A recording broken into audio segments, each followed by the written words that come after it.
Alright, Japanese is a stunted language, alright? Not a retarded language, stunted language, meaning it's limited, and it has this limiting, capability.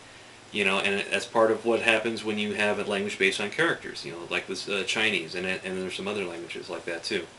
You know, my basic premise of my idea was that the language reflects the environment you're in.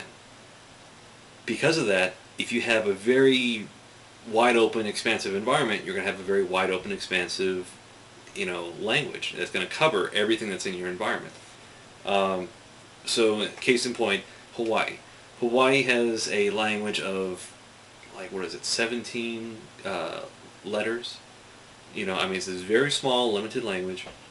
And then even when you look at some of the words of Hawaiian, a lot of repetition of words. So Waikiki, Liki Liki, Highway, and then some other ones. And then for that matter, you go to different islands. Some of the islands got the same town name on different islands. So whatever, stuff like that. But and then the other thing about Hawaiian is that for every word there is a hula, a stance or a pose or a certain action that is reflected, that has word equivalent, which is pretty neat for communication.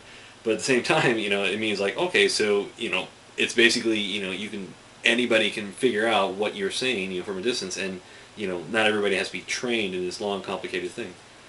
So for Hawaiian, or for her Japanese, it's an island nation. It has like these original characters taken from China, which means whatever Chinese group came over and dominated the Japanese islands. But